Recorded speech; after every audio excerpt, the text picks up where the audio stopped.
I'm Pastor Mark Buto, and this is the Higher Things Video Catechism.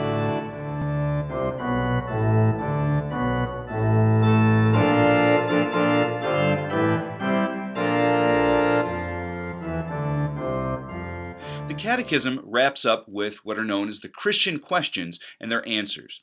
The Christian questions and their answers are a series of questions that review everything we've learned in the Catechism, and they prepare us to receive Christ's body and blood. Of course, there's lots of reasons that we learn the Catechism, that we continue to review the Catechism, continue to pray the Catechism.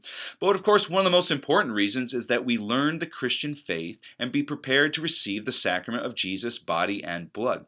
A lot of times, pastors will use these Christian questions with their answers as a way to review with the catechumens what they've learned from the Catechism, both youth and adults, but they're also handy and useful in a sort of devotional way to prepare our hearts and minds for receiving Christ's body and blood.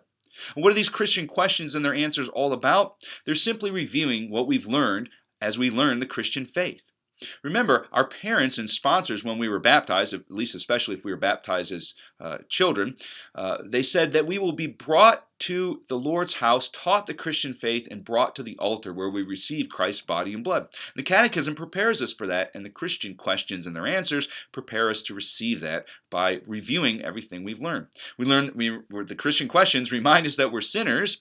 They teach us that we're saved by Jesus and that He delivers that salvation through His body and blood, and that we need the sacrament of the altar often as we can get it because of the things that attack us, namely the devil, the world, and our sinful nature. So without further ado, we'll hear the Christian questions, and rather than sort of talk about them and teach on them as we've been doing the rest of the parts of the Catechism, we'll just let the Christian questions and the answers speak for themselves and use them to prepare ourselves as we get ready to go and receive the sacrament of the altar. Just push play on the next video.